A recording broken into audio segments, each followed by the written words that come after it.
क्या बच्चों आपको भी फेयोल साहब के प्रिंसिपल्स याद करने में हो रही है दिक्कत? तो अपनी इस दिक्कत का सॉल्यूशन लेके जाएं और इस वीडियो को एंड तक जरूर देखें। चलिए शुरू करते हैं। हेलो एवरीवन, कैसे हैं आप सब? आई होप आप सब अच्छे होंगे, आपकी स्टडीज बहुत ही जबरदस्त चल रही होगी। मेरा नाम है इंजमाम खान, स्वागत करता हूं आपका हमारे शानदार यूट्यूब प्लेटफॉर्म जिसका नाम है FMI करियर इंस्टीट्यूट। जैसा कि बच्चों आपको पता है कि हम चैप्टर स्टार्ट कर दिया था हमने क्लास 12 बिजनेस स्टडीज का चैप्टर नंबर 2 जिसका नाम है प्रिंसिपल्स ऑफ मैनेजमेंट। आज लेके आ गया हूं मैं उसका लेक्चर नंबर 2। फर्स्ट लेक्चर में हमने क्या क्या बात करी थी एक बार फटाफट से हम डिस्कस कर लेते हैं।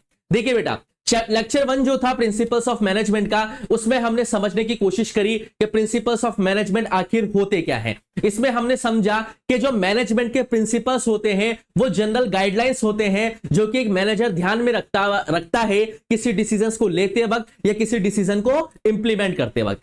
सेकंड टॉपिक हमने समझा कि क्या इन प्रिंसिपल्स ऑफ मैनेजमेंट की नेचर होती है, इनके फीचर क्या होते हैं, उनके कैरेक्टरिस्टिक्स क्या होते हैं। थर्ड टॉपिक हमने समझा था कि what is the significance of principles of management, क्या आखिर प्रिंसिपल्स ऑफ मैनेजमेंट की सिग्निफिकेंस आखिर क्या होती है। ये तीनों टॉपिक हमने जबरदस्त तरीके से पढ़े थे। अगर आपने अभी तक लेक्चर नंबर 1 नहीं देखा है तो आप प्लेलिस्ट में जाके देख सकते हैं बच्चों। प्लेलिस्ट में हमने अलग से प्लेलिस्ट बना दी है प्रिंसिपल्स ऑफ मैनेजमेंट के नाम से, जिसमें लेक्चर नंबर 1 आपको दिख जाएगा। और अभी तक अगर आपने चैप्टर नंबर 1 नहीं पढ़ा है जिसका नाम है nature and significance of management, तो आप उसको प्लेलिस्ट में जाके देख सकते हैं। प्लेलिस्ट में हमने पूरी nature and significance of management के नाम से एक अलग से प्लेलिस्ट बना रखी है जिसमें सभी लेक्चर्स आपको सीक्वेंस में मिल जाएंगे। तो आज हम जो डिस्कस करने वाले हैं बच्चों, आज हम डिस्कस करने वाले हैं अपने इस चैप्टर का 4th नंबर का टॉपिक जिसका नाम है फेयोल्स प्रिंसिपल ऑफ मैनेजमेंट। कि फेयोल ने क्या मैनेजमेंट के प्रिंसिपल्स दिए हैं वो हम इस चैप्टर के अंदर समझने वाले हैं। फिर बच्चों एक बार और दोहरा देता हूं, अगर आपको कोई भी दिक्कत आ रही हो, किसी भी तरीके की अगर आपकी प्रॉब्लम हो तो आप स्क्रीन पे चल रहे नंबर से हमसे कांटेक्ट कर सकते हैं और डिस्क्रिप्शन में जाके देख लेना बेटा, वहां पे आपको email ID, contact number, WhatsApp group और टेलीग्राम ग्रुप और हमारा इंस्टाग्राम चैनल भी देखने को मिल जाएगा। आप वहां पे भी हमसे जुड़ सकते हैं। कारवां चालू हो चुका है बेटा, टारगेट 12th बोर्ड्स को ध्यान में रखते हुए आगे बहुत ही जबरदस्त चीजें आपके लिए आने वाली है, तो आपको बिल्कुल भी लोड नहीं लेना है, बस पढ़ते हुए चलना है। तो फटाफट से नोटबुक निकाल लो और मेरे साथ साथ नोट्स बनाते हुए चलो। शॉर्ट नोट्स यहां से बनाओ और अगर नोट्स बनाने में आलस आ रहे हैं तो पीडीएफ आपको मिल जाएगी बेटा हमारे व्हाट्सएप ग्रुप पे, आप वहां से भी पीडीएफ को डाउनलोड करके प्रिंट निकलवा सकते हैं। लेकिन मेरा पर्सनल सजेशन आपको यही रहेगा बच्चों कि आपको साथ के साथ नोट्स बनाने हैं, क्योंकि जब आप मुझसे सुनते हुए चलोगे और साथ के साथ नोट्स बनाते हुए चलोगे तो यकीन मानो बेटा आपके दिमाग में ज्यादा चीजें कंज्यूम होगी और इसका रिजल्ट आपको देखने को मिलेगा बेटा कब, जब आप 12th बोर्ड के बिजनेस स्टडीज का एग्जाम देने जाएंगे। तो चलिए बिना किसी देरी के हम स्टार्ट करते हैं फेयोल साहब के प्रिंसिपल्स ऑफ मैनेजमेंट के इन्होंने क्या क्या प्रिंसिपल्स दिए हैं। सबसे पहले हम एक बेसिक इंट्रोडक्शन देखते हैं फेयोल साहब के, कि हेनरी फेयोल साहब का अगर एक बेसिक इंट्रोडक्शन, हालांकि यहां से सवाल बनता नहीं है कि right A short note on Henry Fayol, फिर भी हम जिस व्यक्ति के बारे में पढ़ने जा रहे हैं या जिस व्यक्ति के हम प्रिंसिपल्स पढ़ने जा रहे हैं उनके बारे में हमें थोड़ा सा ज्ञान या नॉलेज होनी चाहिए। तो हेनरी फेयोल को हम फादर ऑफ जनरल मैनेजमेंट भी कहते हैं, यानी कि सामान्य प्रबंधन के जनक, father of general management. Who is the father of general management? 1 marks में सवाल बन सकता है, तो आपको आंसर क्या लिखना है बच्चों? आपका हेनरी फेयोल। इनका प्रोफेशन क्या था बच्चों? देखिए बेटा, ये माइनिंग इंजीनियर थे और मैनेजमेंट थ्योरिस्ट भी रहे हैं। फ्रांस की इनकी नागरिकता रही है और इनकी एजुकेशन क्या थी बेटा? एजुकेशन थी इनकी graduated from mining academy at Saint Etienne in 1880। हालांकि यहां से सवाल बनता नहीं है, लेकिन ये हम एक बेसिक इंट्रोडक्शन लेते हैं क्योंकि फेयोल साहब के बारे में अगर हम पढ़ रहे हैं तो हमें उनके बारे में एक बेसिक इंट्रोडक्शन जानना जरूरी है। अब चलिए अब हम ये समझेंगे कि प्रिंसिपल्स ऑफ मैनेजमेंट के अंदर या मैनेजमेंट के सिद्धांत देते वक्त इनका क्या क्या इंपॉर्टेंट रोल रहा है या क्या क्या इनके इंपॉर्टेंट कॉन्ट्रीब्यूशन रहे हैं, जो कि आज भी काफी बड़ी बड़ी कंपनी के मैनेजर्स इनके प्रिंसिपल्स का इस्तेमाल करते हैं अपने डेली लाइफ के डिसीजंस को लेने में। सो नेक्स्ट टॉपिक क्या है हमारा? The major contribution of Fayol. Fayol के आखिर मेजर कंट्रीब्यूशन है क्या? तो सबसे पहला, distinction between various skills. Fayol साहब ने टेक्निकल और मैनेजरल स्किल्स के बीच में साफ साफ क्या दिया है बेटा? डिस्टिंक्शन दिया है। अच्छा, ये कब क्लियर होगा? ये जब क्लियर होगा जब हम 14 प्रिंसिपल्स ऑफ मैनेजमेंट पढ़ेंगे। हेनरी फेयोल, जिन्हें हम फादर ऑफ जनरल मैनेजमेंट कहते हैं बच्चों, उन्होंने 14 प्रिंसिपल्स दिए थे बेटा, किसके? मैनेजमेंट के। तो याद रखना है हेनरी फेयोल कौन है बेटा? वापस से बता रहा हूं, father of general management. Hindi वाले बच्चों के लिए से क्या बोलेंगे? सामान्य प्रबंधन के जनक। ठीक है, वो थे आपके हेनरी फेयोल, जिन्होंने क्लियरली डिस्टिंक्शन दिया है बेटा टेक्निकल और मैनेजरियल स्किल्स के बीच में। सेकंड क्या है बेटा, identification of functions of management.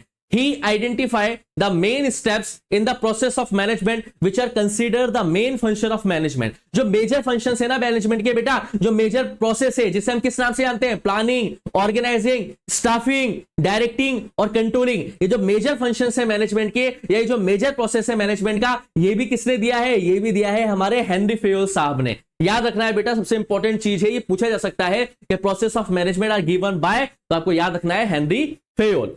और क्या है बेटा, डेवलप 14 प्रिंसिपल्स ऑफ मैनेजमेंट। ये ही सबसे इंपॉर्टेंट टॉपिक है बेटा, ये ही वो 14 प्रिंसिपल्स ऑफ मैनेजमेंट है जो एक गाइडलाइन की तरह एक्ट करते हैं जब भी कोई मैनेजर कोई मैनेजरियल एक्टिविटी को परफॉर्म करता है या कोई उसे डिसीजन लेना है या कोई उसे डिसीजन को इंप्लीमेंट करना है, तो इन 14 प्रिंसिपल्स ऑफ मैनेजमेंट को ध्यान में रखते हुए ही मैनेजमेंट क्या करता है, अपने डिसीजंस को लेता है। और यही से सवाल बनता है बेटा, तो एक एक प्रिंसिपल्स को बहुत जबरदस्त तरीके से समझना है बेटा, बहुत जबरदस्त तरीके से मैं यहां पे समझाने वाला हूं विद एन एग्जांपल, और बहुत इजी लैंग्वेज में आपको समझाऊंगा, बस आपको साथ के साथ नोट्स बनाते हुए चलने हैं।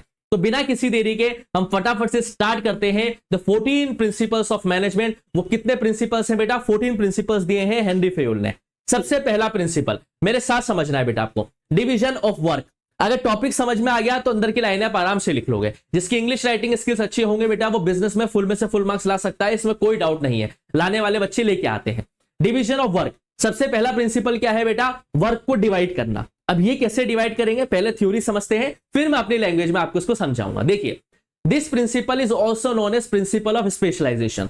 According to this principle, all the work of an enterprise should be divided into small units or tasks, and only that part is assigned to a worker in which he is a specialist. It simplifies the work and increases the efficiency of workers. क्या समझ में आया sir? कुछ भी नहीं समझ में आया, अब समझ में आएगा। डिवीजन ऑफ वर्क का क्या मतलब है बेटा, इस प्रिंसिपल को हम प्रिंसिपल ऑफ स्पेशलाइजेशन के नाम से भी जानते हैं। याद रखना है, डिवीजन ऑफ वर्क जो कि पहला प्रिंसिपल है जो कि फेयोल साहब ने दिया है, इस प्रिंसिपल को हम प्रिंसिपल ऑफ स्पेशलाइजेशन के नाम से भी जानते हैं। सर इसका मतलब क्या है? इसमें फेयोल साहब ये कहना चाहते हैं कि किसी भी कंपनी के अंदर जो वर्क होता है उसको छोटे छोटे स्मॉल यूनिट्स और छोटे छोटे टास्क में डिवाइड करना है, और साथ के साथ वर्क उसको देना है जिस काम में वो स्पेशल हो। फॉर एग्जाम्पल, जिसको ऑडिटिंग आती है उसको ऑडिटिंग का काम दिया जाए, जिसको अकाउंटेंसी आती है उसको अकाउंट्स का काम दिया जाए, जिसको मार्केटिंग आती है उसे मार्केटिंग का काम दिया जाए, जिसे सेल्स आती है उसे सेल्स का काम दिया जाए, जिसे ब्रांडिंग आती है उसे ब्रांडिंग का काम दिया जाए। इससे क्या होगा बेटा, वर्क भी डिवाइड हो जाएगा, और जिसको जो काम आता है, यानी कि जो भी आदमी जिस फील्ड में स्पेशलाइज्ड है, यानी कि जो उसकी स्पेशलाइजेशन है, उसके हिसाब से अगर आप उसको डिवाइड करोगे काम को, या उसके हिसाब से उस व्यक्ति को अगर आप काम दोगे, तो उसमें क्या होगा बेटा, जाहिर सी बात है उस आदमी की जो एफिशिएंसी है वो 101% आनी है। तो पहला क्या बोलते हैं बेटा, principle of division of work, या फिर प्रिंसिपल ऑफ स्पेशलाइजेशन क्या कहते हैं फेयोल साहब, कि वर्क को डिवाइड करना है स्मॉल यूनिट्स और स्मॉल टास्क में, और वर्क देना है according to the specialisation of the employ, यानी कि जो वर्क जिस काम को बेहतर तरीके से करना जानता है वो ही काम उसको दिया जाए, ताकि उसकी एफिशिएंसी बहुत ही बेहतरीन तरीके से निकल के आए। बताओ बेटा, पहला प्रिंसिपल समझ में आया नहीं आया? बिल्कुल एकदम क्रिस्टल क्लियर हुआ होगा, कॉमेंट सेक्शन में जरूर छोड़ना। सेकेंड प्रिंसिपल क्या है, अथॉरिटी एंड रेस्पॉन्सिबिलिटी। ये क्या होता है सर, अथॉरिटी एंड रेस्पॉन्सिबिलिटी? देखिए बेटा, authority means right to give orders और power to take decisions. Authority का मतलब क्या होता है बेटा, निर्णय लेने की क्षमता देना और ऑर्डर देने की क्षमता देना। Responsibility means obligation to the job assigned on time, और रेस्पॉन्सिबिलिटी का मतलब क्या होता है, जो आपको टास्क दिया गया है उसे गिवन टाइम पे पूरा करके देना ही रेस्पॉन्सिबिलिटी कहलाती है। आप समझिए बेटा, according to the principle, authority and responsibility should go hand in hand. If a person is assigned task, he should be given authority along with the responsibility to complete the task. Similarly, if a person is given authority, then he should be made aware of the responsibility related it. नहीं समझ में आया? अब समझ में आएगा। देखिए बेटा, अगर मैनेजर के जरिए किसी एक व्यक्ति को या किसी एक पर्सन को कोई टास्क दिया गया है, तो मैनेजर को उस टास्क के साथ उसको अथॉरिटी भी देनी चाहिए डिसीजंस लेने की, और अथॉरिटी के साथ साथ रेस्पॉन्सिबिलिटी भी पैरेलल चलेगी बेटा। ऐसे चलेंगे पैरेलल, समझ पा रहे हो ना बेटा? क्योंकि अथॉरिटी अगर आपको दी है, यानी कि अगर आपको डिसीजन मेकिंग पावर दी है और अगर आपको ऑर्डर देने की पावर दी गई है, तो आपको साथ साथ अपनी रेस्पॉन्सिबिलिटी का भी ध्यान में रखना पड़ेगा कि जो आपको टास्क दिया गया है वो टास्क आपको गिवन टाइम पे कंप्लीट करना है, एफिशिएंट रहते हुए और इफेक्टिव रहते हुए। समझ में आया नहीं आया बेटा? फेयोल साहब यहां पे क्या कहना चाहते हैं बेटा, कि प्रिंसिपल ऑफ मैनेजमेंट के अंदर हर एक मैनेजर को कुछ ना कुछ अथॉरिटी देनी चाहिए अपने सबऑर्डिनेट को। देखिए बेटा, किसी आपने किसी सबऑर्डिनेट को कोई काम दिया, अब बार बार सबऑर्डिनेट आपको आके परेशान कर रहा है, सर ये काम कैसे करें, सर ये काम कैसे करें, सर इसमें ऐसे कर सकते हैं क्या, सर इसमें वैसे कर सकते हैं क्या, तो मैनेजर क्या हो जाएगा, परेशान हो जाएगा। तो इसमें क्या कहना चाहते हैं फिरोज साहब, इसमें फिरोज साहब ये कहना चाहते हैं कि जब कोई मैनेजर अपने सबऑर्डिनेट को कोई टास्क देता है तो उस टास्क से रिलेटेड डिसीजंस लेने की पावर भी या अथॉरिटी भी मैनेजर को सबऑर्डिनेट को देना चाहिए, और जिस सबऑर्डिनेट को वो पावर मिली है, जो अथॉरिटी मिली है, उसको साथ के साथ रेस्पॉन्सिबिलिटी का भी ध्यान में रखना पड़ेगा कि ये अथॉरिटी हमें मैनेजर ने दी है और ये हमारी रेस्पॉन्सिबिलिटी है इस अथॉरिटी को सही तरीके से इस्तेमाल करना और गिवन टास्क को गिवन टाइम पे क्या करना है बेटा, कंप्लीट करना है। बताओ दूसरा प्रिंसिपल समझ में आया या नहीं आया बेटा। अथॉरिटी दी जानी चाहिए और अथॉरिटी के साथ साथ रेस्पॉन्सिबिलिटी जो है, जिम्मेदारी जो है वो कैसे चलेगी बेटा, पैरेलल चलेगी। दो प्रिंसिपल क्लियर हुए क्या बेटा, पहले समझो। डिवीजन ऑफ वर्क, काम को डिवाइड करना है अकॉर्डिंग टू द स्पेशलाइजेशन, जिसको जो काम आता है उसको वो काम दिया जाए स्मॉल स्मॉल यूनिट्स और स्मॉल स्मॉल टास्क में, जिससे कि क्या होगा, एफिशिएंसी निकल के आएगी। दूसरा प्रिंसिपल क्या पढ़ा बेटा हमने, अथॉरिटी दी जाए यानी कि डिसीजन मेकिंग पावर दी जाए और साथ के साथ रेस्पॉन्सिबिलिटी का भी ध्यान रखना चाहिए सबऑर्डिनेट को कि टास्क को गिवन टाइम पे कंप्लीट करना है। बताओ बेटा, सेकंड प्रिंसिपल भी क्लियर हो गया फिर साहब का, हो गया। थर्ड देखिए बेटा, थर्ड क्या है, discipline term of organisation. Discipline term of क्या होता है बेटा, देखिए एक व्यक्ति का पर्सनैलिटी दिख जाती है उसके डिसिप्लिन से कि कोई आदमी कितना डिसिप्लिन होता है। देखिए, discipline means obedience to organisational rules and employment agreement which are necessary for working of the organisation. इसका मतलब क्या है, देखिए बेटा, हर एक कंपनी के अंदर कुछ डूज एंड डोंट्स होते हैं। आपको आना है तो फॉर्मल शर्ट पैंट में आना है, लेडीज को आना है तो कुर्ती लेगिंग में आना है, या जो भी वर्क कल्चर है उनका, ठीक है। 10 बजे आना है, 6 बजे तक आपका टाइम रहेगा, टाइमिंग बायोमेट्रिक इन होगा, बायोमेट्रिक आउट होगा। ये सारे के सारे क्या है, रूल्स एंड रेगुलेशंस है, डूज एंड डोंट्स। कंपनी के अंदर आपको क्या चीजें करनी है, क्या चीजें नहीं करनी है, ठीक है। कस्टमर से आपको कैसा बिहेव करना है, कैसा बिहेव नहीं करना है, ये सारे के सारे डिसिप्लिन है। फिरोज साहब क्या कहते हैं बेटा, एक ऑर्गेनाइजेशन की सक्सेस उतनी ही ज्यादा डिपेंड करती है उस कंपनी के डिसिप्लिन पे। जिस कंपनी के अंदर डिसिप्लिन जितना बढ़िया होगा वो कंपनी उतनी ही ज्यादा ग्रो करेगी। तो एक डिसिप्लिन बताता है बेटा कि ऑर्गेनाइजेशन के अंदर जो रूल्स एंड रेगुलेशंस बनाए गए हैं उन डिसिप्लिन को फॉलो करना भी फिरोज साहब इस पे दबाव बनाते हैं कि एक एक कंपनी के अंदर डिसिप्लिन होना चाहिए और हर एक मैनेजर और हर एक सबऑर्डिनेट के जरिए उस डिसिप्लिन को फॉलो करना बहुत जरूरी है, तब जाके ही आप एक कंपनी की ग्रोथ को देख सकते हैं।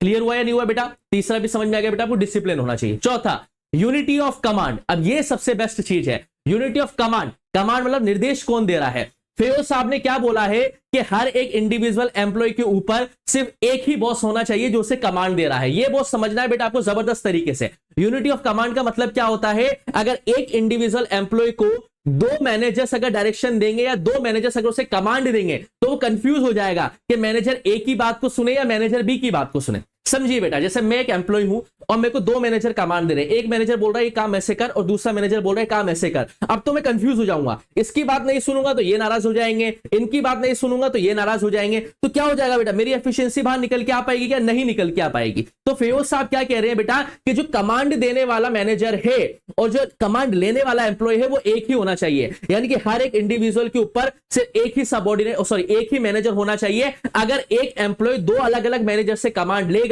तो वो कभी भी सही तरीके से काम को नहीं कर पाएगा। इसलिए फिरोज साहब क्या कहते हैं कि there should be only one boss for every one individual employ. अगर एक ही एम्प्लॉय को दो अलग अलग मैनेजर दो अलग अलग कमांड देंगे तो वो कंफ्यूज हो जाएगा कि किसकी बात सुनी जाए और किसकी बात को इग्नोर करा जाए, और उसकी एफिशिएंसी जाहिर सी बात खराब हो जाएगी। इसलिए फिरोज साहब क्या बोलते हैं बेटा कि जो कमांड दिया जा रहा है there should be only one boss for every individual employ.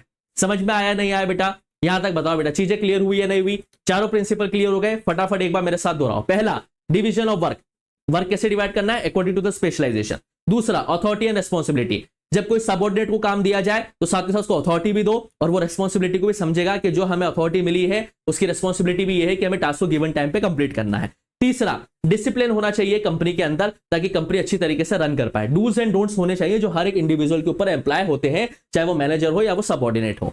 Fourth, unity of command, कि जो निर्देश देने वाला व्यक्ति है, जो कमांड देने वाला व्यक्ति है, वो हर एक इंडिविजुअल एम्प्लॉय के ऊपर एक ही होना चाहिए। अगर एक एम्प्लॉय को एक से ज्यादा मैनेजर क्या दे रहे हैं बेटा, कमांड दे रहे हैं, तो वो कंफ्यूज हो जाएगा किसके डिसीजन को मानना है और किसके कमांड को नहीं मानना है। बताओ बेटा, क्लियर हुए? चारों प्रिंसिपल क्लियर हो गए? हो गए। चलिए पांचवा देखिए बेटा, यूनिटी ऑफ डायरेक्शन। ये मोस्ट बेस्ट चीज है, ये बार बार चीजें आएगी, आपको समझना पड़ेगा। दिशा, जो दिशा है, डायरेक्शन है, उसमें भी यूनिटी होनी चाहिए, यानी कि संगठन होना चाहिए। इसका क्या मतलब है सर? देखिए, क्या बात हो रही है बेटा? According to their principle there should be one head and one plan for a group of activities having same objective.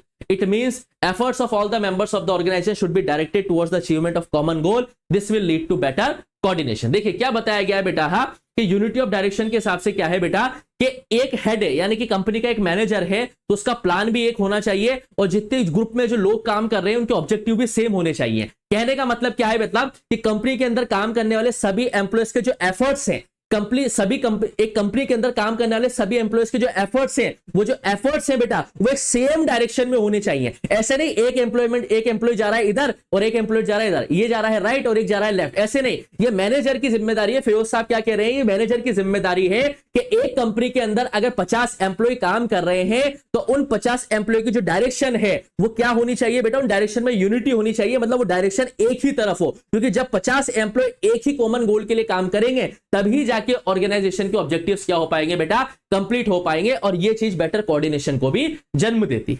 समझ में आया नहीं आया बेटा? Unity of direction. डायरेक्शन का मतलब क्या है? ऐसा नहीं कि एक एम्प्लॉय इस तरफ जा रहा है और एक एम्प्लॉय इस तरफ जा रहा है. ये मैनेजर की ड्यूटी है. फिरोज साहब ने क्या बोला कि अगर एक कंपनी के अंदर 50 एम्प्लॉय भी काम कर रहे हैं तो उन 50 एम्प्लॉय की जो दिशा है, उनकी डायरेक्शन जो है उसमें यूनिटी होनी चाहिए, इंटीग्रेशन होना चाहिए, सभी एक ही दिशा में काम करें, एक ही कॉमन गोल के लिए काम करें. तब जाके क्या होगा? कंपनी बेहतर ऑर्गेनाइजेशन गोल्स को अचीव कर पाएगी. और अगर एक इधर भागेगा एक इधर भागेगा तो ऐसे तो कंपनी कभी भी अपने ऑर्गेनाइजेशनल ऑब्जेक्टिव्स को अचीव नहीं कर पाएगी. समझ में आया नहीं आया बेटा? क्लियर हुआ क्या? ठीक है, ये था यूनिटी ऑफ डायरेक्शन. अब नेक्स्ट प्रिंसिपल क्या है बेटा? Subordination of individual interest to general interest. क्या बात है सर इसमें? देखते हैं. According to Fayol the interest of an organization should take priority over the interest of any one individual employee. Every individual has some individual interest for working in a company and company has got its own objectives. If the objective of both the groups are not same, then manager must reconcile the goal of an organization in order to perform effectively as and achieve its goals. क्या समझ में आया? कुछ नहीं समझ में आया sir हमें तो. आप तो पहले हमें समझाओ फिर हम थ्योरी को समझेंगे. देखिए, individual interest to general interest. देखिए बेटा, फिरोज साहब क्या बोल रहे हैं बेटा कि कंपनी के लिए इंडिविजुअल इंटरेस्ट कोई मायने नहीं रखता है. कंपनी के लिए सिर्फ एक चीज मायने रखती है, वो है ऑर्गेनाइजेशन का इंटरेस्ट. देखिए बेटा, हर एक कंपनी के अंदर जो एक इंडिविजुअल एम्प्लॉय काम कर रहा है उसके खुद के पर्सनल इंटरेस्ट भी होते हैं, इंडिविजुअल इंटरेस्ट भी होते हैं. किसी को गाड़ी खरीदनी है, किसी को बंगला खरीदना है, किसी को शेयर्स खरीदने हैं, किसी को फॉरेन की ट्रिप करनी है. सबके अपने अपने अलग अलग इंटरेस्ट होते हैं. लेकिन ये मैनेजर की जिम्मेदारी है बेटा कि सभी एम्प्लॉयज को इंटीग्रेट करके जनरल इंटरेस्ट या जनरल ऑब्जेक्टिव या कंपनी के ऑब्जेक्टिव की तरफ उन्हें क्या करके लेके आए बेटा? इंटीग्रेट करके लेके आए. और याद रखना है बेटा, आपको ये चीज ध्यान रखनी है कि जब एक एम्प्लॉय अपने इंडिविजुअल इंटरेस्ट को सेक्रीफाइस करके जनरल इंटरेस्ट के लिए काम करता है तो उसके इंडिविजुअल इंटरेस्ट अपने आप पूरे हो जाते हैं. सर कैसे हो जाते हैं? समझिए, अगर आपने कंपनी के गोल को अचीव करने के लिए मेहनत करी और कंपनी ने गोल अचीव भी कर लिया तो कंपनी आपको बेनिफिट नहीं देगी क्या? बिल्कुल देगी बेटा. वो कैश और काइंड में आपको बेनिफिट देती है. आपको प्रमोशन किया जाता है, आपकी सैलरी बढ़ाई जाती है, आपके फॉरेन ट्रिप करवाए जाते हैं, आपको एकोमोडेशन फैसिलिटीज दी जाती है. ये कंपनी कब देती है? ये कंपनी तब देती है जब आप कंपनी के इंटरेस्ट के लिए काम कर रहे हो. तो फिरोज साहब क्या कहते हैं कि मैनेजर्स की रिस्पॉन्सिबिलिटी है कि वो हर एक इंडिविजुअल के इंटरेस्ट को शिफ्ट करे. किसकी तरफ? जनरल इंटरेस्ट की तरफ. यानी कि सभी एम्प्लॉय जनरल इंटरेस्ट के लिए काम करें, कंपनी के गोल के लिए काम करें, ना कि अपने इंडिविजुअल इंटरेस्ट के लिए काम करें. तो सर आप पूछोगे कि बच्चे, फिर आप पूछोगे कि सर इंडिविजुअल इंटरेस्ट का क्या? अरे वो तो अपने आप पूरे हो जाएंगे ना बेटा. वो तो अपने आप पूरे हो जाएंगे जब आप जनरल इंटरेस्ट की तरफ काम करोगे. अगर आप कंपनी के गोल को अचीव करने के लिए 100% एफिशिएंसी से काम कर रहे हो और कंपनी के गोल अचीव हो जाएंगे तो कंपनी आपको कैश और काइंड में कैसे ना कैसे करके आपके इंडिविजुअल इंटरेस्ट भी पूरे कर देगी. बताओ समझ में आया नहीं आया? तो ये थे बेटा 6 प्रिंसिपल. पांचवा क्या पढ़ा? यूनिटी ऑफ डायरेक्शन, यानी कंपनी के अंदर अगर 5 या 50 एम्प्लॉय भी काम करें तो सबकी दिशा एक होनी चाहिए. छठा हमने क्या पढ़ा कि जो इंडिविजुअल इंटरेस्ट है उसकी जगह से कहां पे शिफ्ट करो? जनरल इंटरेस्ट पे. और अगर कंपनी के जनरल इंटरेस्ट के लिए अगर हर एक इंडिविजुअल काम करेगा तो इंडिविजुअल इंटरेस्ट अपने आप क्या हो जाएंगे बेटा? कंप्लीट हो जाएंगे. बताओ क्लियर हुआ या नहीं हुआ? बिल्कुल क्लियर होगा. आगे देखते हैं बेटा, रेमुनरेशन ऑफ एम्प्लॉय. जाहिर सी बात है, बिना पैसे के घर नहीं चलता, तो बिना पैसे के एम्प्लॉय भी कैसे काम कर लेगा? According to Fayol, overall pay and compensation should be fair to both employee and organization. The employee should be paid for wages, fair wages. We should give them reasonable standard of living. At the same time, it should be within the paying capacity of the company. In another words, remuneration should be just and equitable. क्या बताया बेटा कि फियोल साहब क्या कहते हैं बेटा कि एक कंपनी के अंदर जो एम्प्लॉय काम कर रहे हैं उनकी कैपेबिलिटी के हिसाब से उन्हें फेयर रेम्यूनरेशन भी पे करना चाहिए। देखिए बेटा, आपने देखा होगा बहुत सारी कंपनी के एम्प्लॉयज परेशान रहते हैं कि यार हमसे बहुत ज्यादा काम करवाते हैं लेकिन पैसे के नाम पे चिल्लर देते हैं, वो एम्प्लॉय ज्यादा देर तक कंपनी के अंदर नहीं टिकते हैं, वो रिजाइन देकर निकल जाते हैं। तो फियोल साहब यहाँ पे क्या कहना चाहते हैं मैनेजर से और कंपनी वालों से भी कि जिस आदमी की जितनी कैपेबिलिटी है, जिस आदमी का जितना काम है, उसको उसके अकॉर्डिंग फेयर वेजेस देने चाहिए ताकि उसका एक स्टैंडर्ड ऑफ लिविंग मेंटेन हो पाए। और अगर एक आदमी की कैपेबिलिटी के हिसाब से अगर आप उसे पेमेंट करते हो, उसको आप रेम्यूनरेशन देते हो, तो वो आदमी लंबे समय तक आपके साथ क्या रहेगा बेटा, टिका रहेगा। अब एक आदमी से 12-12 13-13 घंटे तो काम करवा रहे हो लेकिन उसको 10-20 हजार रुपए महीने के दे रहे हो, तो जाहिर सी बात है वो आपके साथ ज्यादा देर नहीं टिकेगा। लेकिन जो आदमी जितना कैपेबिलिटी से काम कर रहा है उसको अगर आप उतने पैसे दे रहे हो तो वो आदमी 100% आपकी कंपनी में रुकेगा और आपकी कंपनी के लिए 100% एफिशिएंसी के साथ काम करेगा। तो यहाँ पे फियोल साहब क्या निर्देश दे रहे हैं, क्या प्रिंसिपल्स दे रहे हैं मैनेजर्स को कि एम्प्लॉयज को रेम्यूनरेशन मिलना चाहिए अकॉर्डिंग टू देयर कैपेसिटी और फेयर वेजेस मिलने चाहिए, जितनी उनकी कैपेबिलिटी है उसके हिसाब से उन्हें वेजेस देने चाहिए। क्लियर हुआ या नहीं हुआ बेटा? बिल्कुल क्लियर है। अब नेक्स्ट प्रिंसिपल क्या है बेटा? नेक्स्ट प्रिंसिपल है सेंट्रलाइजेशन एंड डिसेंट्रलाइजेशन। ये क्या होता है? देखिए बेटा, सेंट्रलाइजेशन का मतलब होता है जब पावर एक सिंगल पर्सन के हाथ में रहती है, एक सिंगल ग्रुप ऑफ पर्सन के हाथ में रहती है। और डिसेंट्रलाइजेशन का मतलब क्या होता है? पावर को डिस्ट्रीब्यूट कर देना है।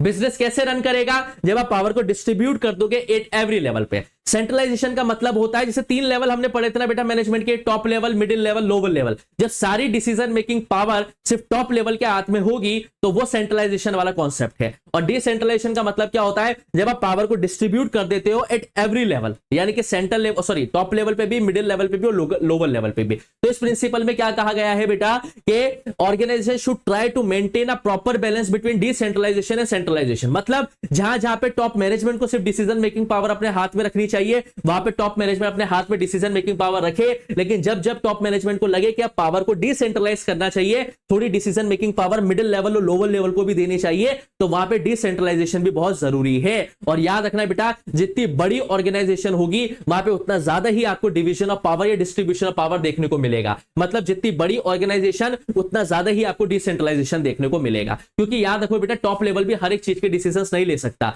उसको मिडिल लेवल को भी कुछ पावर्स देनी पड़ेगी डिसीजन लेने की। क्योंकि मिडिल लेवल भी बार बार परेशान थोड़ी करेगा कि सर ये काम कैसे करना है, वो काम कैसे करना है, इसमें क्या करें, उसमें क्या करें। तो जितनी बड़ी ऑर्गेनाइजेशन होती जाएगी बेटा, वहां पे उतना ही ज्यादा आपको पावर का डिस्ट्रीब्यूशन देखने को मिलेगा। तो फियोल साहब यहाँ पे क्या कहते हैं बेटा कि एक बहुत ही जरूरी बैलेंस बनाना है सेंट्रलाइजेशन और डिसेंट्रलाइजेशन के अंदर भी। डिपेंड करता है कि सिचुएशन कैसी है। अगर कुछ ऐसे मुद्दे हैं जिसमें सिर्फ टॉप लेवल मैनेजमेंट के बंदों को ही डिसीजन लेना चाहिए तो वहां पे सेंट्रलाइजेशन ठीक है। लेकिन कुछ ऐसे मुद्दे हैं जहां पे पावर को डिस्ट्रीब्यूट करना चाहिए तो वहां पे डिसेंट्रलाइजेशन होना भी बहुत जरूरी है। और याद रखना, जितनी बड़ी ऑर्गेनाइजेशन होती जाएगी उतना ही ज्यादा डिसेंट्रलाइजेशन का आपको इस्तेमाल करना पड़ेगा। और जितनी ही छोटी ऑर्गेनाइजेशन होगी उतना ही आपका काम सेंट्रलाइजेशन में भी हो जाएगा। क्योंकि छोटी ऑर्गेनाइजेशन तो सिंगल पर्सन भी डिसीजन मेकिंग पावर ले सकता है, लेकिन बड़ी ऑर्गेनाइजेशन होगी बेटा तो आपको डिस्ट्रीब्यूट करना पड़ेगा किसको? पावर्स को। तो इन दोनों के बीच में बैलेंस बनाना पड़ेगा। फिरोज साहब ये कहना चाह रहे हैं। क्लियर हो गया बेटा? सेंट्रलाइजेशन यानी कि पावर सिर्फ एक आदमी के, ग्रुप ऑफ पर्सन के हाथ में रहे, और डिसेंट्रलाइजेशन का मतलब होता है पावर को डिस्ट्रीब्यूट करना अलग अलग लेवल्स ऑफ मैनेजमेंट के अंदर। बताओ समझ में आया नहीं आया बेटा? आ गए ऑटो के ऑटो प्रिंसिपल्स क्लियर हो गए बेटा आपके। अब क्या है बेटा? Principle of order. ये क्या है सर? Principle of order. अब आपको इसको समझना है। देखिए बेटा, according to Fayol, people and material must be in a suitable place or appropriate time for maximum efficiency. This principal emphasis is on a place for everything and everything in a right place. If there is fixed place for everything and it is present, then there will be no hindrance in activity of business. मान के चलिए बेटा कि lower level management के लोग जो है वो टूल्स वगैरह से काम करते हैं, उनको औजारों की जरूरत पड़ती है। अब उन औजारों की अगर पोजीशन आप लगातार चेंज करते रहोगे तो याद रखना बेटा, वहां पे जाने पे क्या होगा बेटा, आपको सामान ढूंढने पड़ेंगे, फिर आपको क्या करना पड़ेगा? प्रोडक्शन स्टार्ट करना पड़ेगा। तो प्रिंसिपल ऑफ ऑर्डर में फियोल साहब क्या कहना चाहते हैं कि हर एक चीज के लिए एक प्लेस होनी चाहिए और हर एक चीज एक सही जगह पे मौजूद होनी चाहिए ताकि वो अपना 100% इफेक्टिवनेस के साथ काम कर सके। इसको मेरे साथ समझो बेटा, अगर मैं यहां पे आता हूं, मुझे अगर ये बोर्ड नहीं मिले, मुझे कैमरा किसी और कमरे में मिले, मुझे माइक किसी और कमरे में मिले, तो क्या होगा बेटा? मेरी एक्टिविटी डिस्टर्ब होगी। मुझे पहले कैमरा को सेट करना पड़ेगा, मुझे इस बोर्ड को सेट करना पड़ेगा, मुझे इस माइक को सेट करना पड़ेगा, उसके बाद में क्लास लूंगा। लेकिन अगर मुझे सारी चीज ऑर्डर में मिल जाएगी, मुझे कैमरा पहले से सिचुएटेड मिल जाएगा, कैमरा यहीं पर ही है, बोर्ड यहीं पर ही और माइक यहाँ पे टेबल पे रखा हुआ है, तो मैं क्या करूंगा बेटा? तुरंत लगा के अपना काम शुरू कर दूंगा। तो यहाँ पे फिरोज साहब क्या बोलना चाह रहे हैं कि हर एक चीज के लिए राइट प्लेस होनी चाहिए और हर एक चीज उस सही जगह पे मौजूद होने चाहिए ताकि बिजनेस की एक्टिविटीज को रन करते वक्त किसी भी तरीके की कोई रुकावट ना आए। तो everything at the right place and everything at a place for everything and everything in the right place. हर एक चीज की एक जगह होनी चाहिए और हर एक चीज सही जगह पे उपलब्ध होनी चाहिए ताकि किसी भी व्यक्ति को कोई भी काम करने में कोई दिक्कत ना आए। ये होता है बेटा प्रिंसिपल ऑफ ऑर्डर। क्लियर है बेटा।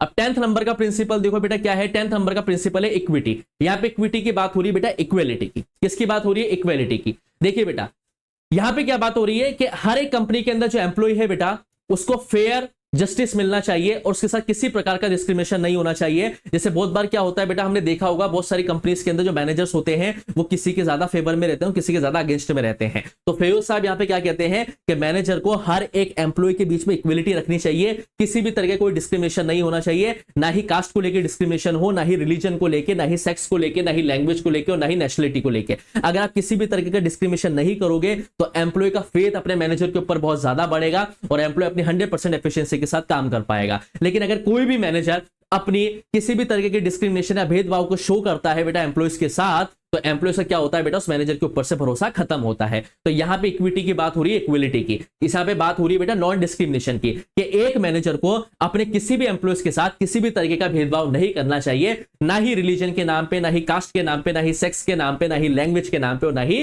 नेशनलिटी के नाम पे। तो ये दो प्रिंसिपल्स हमने और समझे। प्रिंसिपल ऑफ ऑर्डर यानी कि हर एक चीज सही जगह पर उपलब्ध होनी चाहिए ताकि हर एक आदमी को अपनी बिजनेस की एक्टिविटीज करने में कोई रुकावट ना आए। और एक हमने 10 नंबर का प्रिंसिपल पढ़ा इक्विटी। यहां पे मतलब है इक्विटी का इक्वलिटी, कि हर एक मैनेजर को कोई भी डिस्क्रिमिनेशन नहीं करना चाहिए, सभी के लिए इक्वल बिहेवियर रखना चाहिए। इससे क्या होता है, एम्प्लॉय का फेथ भी बढ़ता है मैनेजर के ऊपर और वो कंपनी के गोल्स के लिए क्या करता है बेटा, बहुत ही बेहतरीन तरीके से क्या करता है, काम करता है। क्लियर है बेटा। चलिए 11 नंबर का प्रिंसिपल देखते हैं। ये आपको समझना पड़ेगा बेटा क्या है, स्केलर चेन। ये स्केलर चेन क्या होती है बेटा, समझते हैं। इसको गैंग प्लैंक भी बोलते हैं। देखिए बेटा, formal line of authority from highest to lower rank are known as scalar chain. देखिए बेटा, जो टॉप लेवल से लेकर मिडिल लेवल तक की टॉप लेवल से लेकर जो लोअर लेवल तक की जो हिरार्की होती है, हिरार्की है ना, उसे स्केलर चेन कहते हैं। फेयोल ने यहां पे क्या कहा है बेटा कि कम्युनिकेशन करने के लिए, यानी कि अगर आपको नीचे वाली बात को, बॉटम लेवल की बात को अगर टॉप लेवल तक पहुंचाना है तो आपको हिरार्की फॉलो करनी पड़ेगी। कैसे, समझते हैं बेटा। ठीक है, एक ए नाम का व्यक्ति है, या हम कह सकते हैं ए मैनेजर है। इसके 2 डिपार्टमेंट है। कितने डिपार्टमेंट है बेटा इसके? 2 डिपार्टमेंट है। समझ पा रहे हो नहीं समझ पा रहे हो बेटा, इसके 2 डिपार्टमेंट है। एक है बी, सी, डी और ई। और इधर क्या है बेटा, इधर हमारे आ जाएगा, कौन कौन सा आ जाएंगे बेटा, इधर हमारे एल, एम, एन और इधर आ जाएगा ओ। ये एक मैनेजर है। अब इसके अंडर में कितना आ रहे हैं बेटा, 2 डिपार्टमेंट आ रहे हैं। एक तो 4 एम्प्लॉई है बेटा, बी, सी, डी, ई, और एक आ रहा है बेटा एल, एम, एन, ओ। समझ पा रहे हो नहीं समझ पा रहे हो बेटा, ये इसके अंदर में 4 एम्प्लॉय आ रहे हैं। अब आप इस चीज को समझो बेटा, यहां पे क्या कहना चाह रहे हैं, अगर ई जो एम्प्लॉय है वो अगर ओ के साथ कम्युनिकेशन करना चाहता है या कोई मैसेज पहुंचाना चाहता है, तो फेयो साहब क्या कह रहे हैं बेटा कि यहां पे आप डायरेक्टली कम्युनिकेट नहीं कर सकते, आपको एक हिरार्की को फॉलो करना पड़ेगा। कैसे हिरार्की को फॉलो करना पड़ेगा वो आपको समझना पड़ेगा। हिरार्की कैसे फॉलो करोगे बेटा, ई बताएगा मैसेज डी को, डी बताएगा मैसेज सी को, सी भेजेगा मैसेज बी को और बी भेजेगा मैसेज किसको बेटा, ए को। समझ में आया या नहीं आया बेटा, समझ रहे हो? ठीक है, बी सी डी ई। ठीक है, ई बताएगा डी को बताएगा सी को, सी बताएगा बी को और बी बताएगा ए को। फिर ए बोलेगा एल को, एल बोलेगा एम को और एम बोलेगा एन को और एन बोलेगा किसको बेटा, ओ को। मतलब अगर ई को ओ तक कोई मैसेज पहुंचाना है तो वो डायरेक्टली कम्युनिकेशन फॉलो नहीं करेगा, वो हिरार्की को फॉलो करेगा, स्केलर चेन के थ्रू चलेगा। मतलब ये इसके पास तक पहुंचेगा फ्री है, ये यहां पे सीखा। अब जैसे ओ को ई तक कोई मैसेज पहुंचाना है तो ओ पहुंचाएगा एन को, एन बोलेगा एम को, एम बोलेगा एल को और एल बोलेगा ए को। फिर ए मैसेज पहुंचाएगा बी तक, बी बोलेगा सी तक, सी बोलेगा डी को और डी बोलेगा किसको बेटा, ई को। मतलब अगर आपको कम्युनिकेशन करना है, यहां से लेकर कोई यहां तक बात पहुंचानी है, तो आपको एक स्केलर चेन या आपको एक हिरार्की फॉलो करनी पड़ेगी। आप डायरेक्टली कम्युनिकेट नहीं कर सकते। लेकिन हाँ, अगर इमरजेंसी की सिचुएशन आ जाती है, मानने में लगो बेटा, क्या ऐसा लगता है कि करप्शन कहीं पे देखने को मिल रहा है, अगर ई को पता लगता है, ई को पता लग रहा है कि कोई ना कोई ऊपर करप्शन कर रहा है या कुछ ना कुछ चीजें हो रही है, तो आप इमरजेंसी के कांटेक्ट में क्या कर सकते हो बेटा, डायरेक्ट भी कांटेक्ट कर सकते हो इमरजेंसी की सिचुएशन में। लेकिन इमरजेंसी नहीं है, सिर्फ अगर आपको नॉर्मल कॉन्वर्सेशन करनी है, सिर्फ एक नॉर्मल फॉर्मल कम्युनिकेशन करनी है, तो आप इस स्केलर चेन को तोड़ नहीं सकते, आपको हिरार्की को ही फॉलो करना पड़ेगा। लेकिन हाँ, साथ के साथ एक्सेप्शन भी है कि अगर इमरजेंसी वाली बात है तो आप डायरेक्टली कम्युनिकेट कर सकते हो। लेकिन अगर नॉर्मल फॉर्मल कम्युनिकेशन हो रही है, जो कि बेसिकली कंपनी के अंदर होती है, तो आपको स्केलर चेन को, इस पूरी हिरार्की को फॉलो करना पड़ेगा। आप इसे डायरेक्टली वॉयलेट नहीं कर सकते। समझ में आया ही नहीं आया बेटा? इसे बोलते हैं हम स्केलर चेन का कॉन्सेप्ट। फिर साहब ने क्या बोला कि अगर बॉटम लेवल को टॉप लेवल तक बात पहुंचानी है तो बॉटम लेवल सीधे टॉप लेवल से बातचीत नहीं कर लेगा, बॉटम लेवल को पहले मिडिल लेवल से बातचीत करनी पड़ेगी, फिर मिडिल लेवल टॉप लेवल तक पहुंचाएगा। लेकिन हाँ, इमरजेंसी के केस में आप डायरेक्टली क्या कर सकते हो बेटा,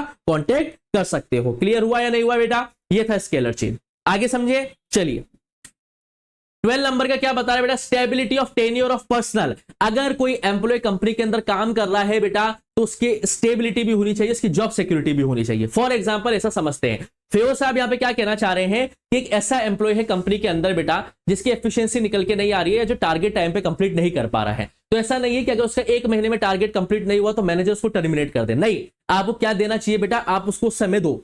मैं यहां पे फेयो साहब मैनेजर से क्या बोल रहे हैं कि अगर किसी एम्प्लॉय की स्टेबिलिटी, सॉरी, अगर किसी एम्प्लॉय की परफॉर्मेंस नहीं निकल के आ रही है, तो आप ऐसा नहीं है 1 महीने में उसे कंपनी से निकाल दोगे, आप उसको एक रीजनेबल टाइम दो ताकि वो मेहनत कर सके। क्या कर सके बेटा, मेहनत कर सके। क्योंकि अगर आप ऐसे ही बार बार परफॉर्मेंस के बेस पे कंपनी में से एम्प्लॉय को निकालते रहोगे, तो उससे क्या होगा बेटा कि इनस्टेबिलिटी क्रिएट होगी। तो यहां पे फेयो साहब क्या बोल रहे हैं मैनेजर्स को कि अगर कोई भी एम्प्लॉय जिसकी परफॉर्मेंस बढ़िया नहीं आ रही है, तो फेल्योर के प्रिंसिपल के हिसाब से एक मैनेजर को, एक समझदार मैनेजर को उसको थोड़ा समय देना चाहिए, ताकि वो अपनी एफिशिएंसी को बाहर निकाल पाए और मैनेजर की टारगेट के मुताबिक काम कर पाए। समझ पा रहे हो, नहीं समझ पा रहे हो? क्योंकि अगर आप बार बार क्या करोगे, रेगुलर टर्मिनेट करोगे लोगों को, तो उससे क्या होगा बेटा, कंपनी के अंदर इनस्टेबिलिटी क्रिएट होगी और आसपास के जो लोग हैं उनका भी अभी कंपनी पे से क्या होगा बेटा, भरोसा उठ जाएगा। तो यहां पे फिरोज साहब क्या कहना चाहते हैं मैनेजर्स को कि आपको हर एक इंडिविजुअल को टाइम देना चाहिए उसके हिसाब से परफॉर्मेंस निकालने के लिए। अगर किसी कारणवश उसकी परफॉर्मेंस खराब भी आई है, तो उसको थोड़ा समय दो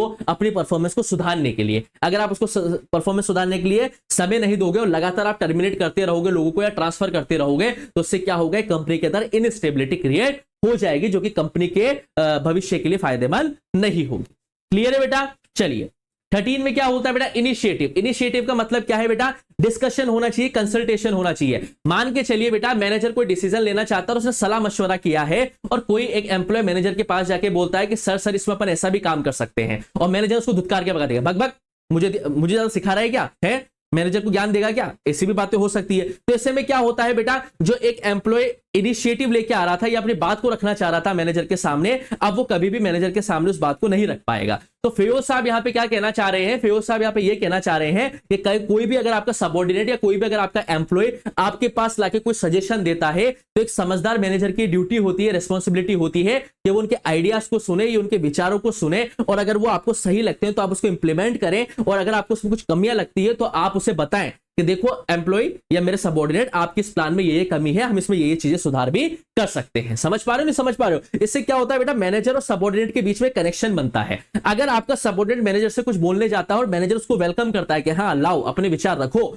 तो ये बहुत अच्छी बात है। इससे क्या होता है, फेथ कनेक्शन डेवलप होता है। लेकिन मैनेजर अगर उसकी बात को सुनता नहीं है, उसकी बात को इग्नोर कर देता है, तो अगली बार एम्प्लॉय कोई भी इनिशिएटिव लेने से पहले क्या करेगा, सोचेगा कि यार मैं मैनेजर के पास जाता हूं, ये मेरी बात को सुनता ही नहीं है, तो मैं इनिशिएटिव क्यों दूं उसको, मैं अपने विचार उसको क्यों बताऊं। तो वो क्या होगा बेटा, कनेक्शन कहीं ना कहीं, जो कोऑर्डिनेशन है ना, उसकी कहीं ना कहीं हमें कमी देखने को मिलेगी। तो लैक ऑफ कोऑर्डिनेशन वाला अभाव हमें यहाँ पे देखने को मिलेगा। तो यहाँ पे फेयोज साहब क्या कह रहे हैं मैनेजर से कि जब जब कोई भी एम्प्लॉय आपका सबऑर्डिनेट कुछ इनिशिएटिव लेके आए, कोई आइडिया लेके आए, कोई सजेशन लेके आए, तो एक शानदार मैनेजर की रिस्पॉन्सिबिलिटी होती है कि वो उसे सुने, उसे समझे, और अगर वो बेहतरीन है तो उसे इंप्लीमेंट करे, और अगर उसमें कुछ कमियां हैं तो सम्मान से, रेस्पेक्टफुली अपने एम्प्लॉय को बताए कि इसमें देखो ये कमियां हैं, इसमें अपन कुछ सुधार और कर सकते हैं।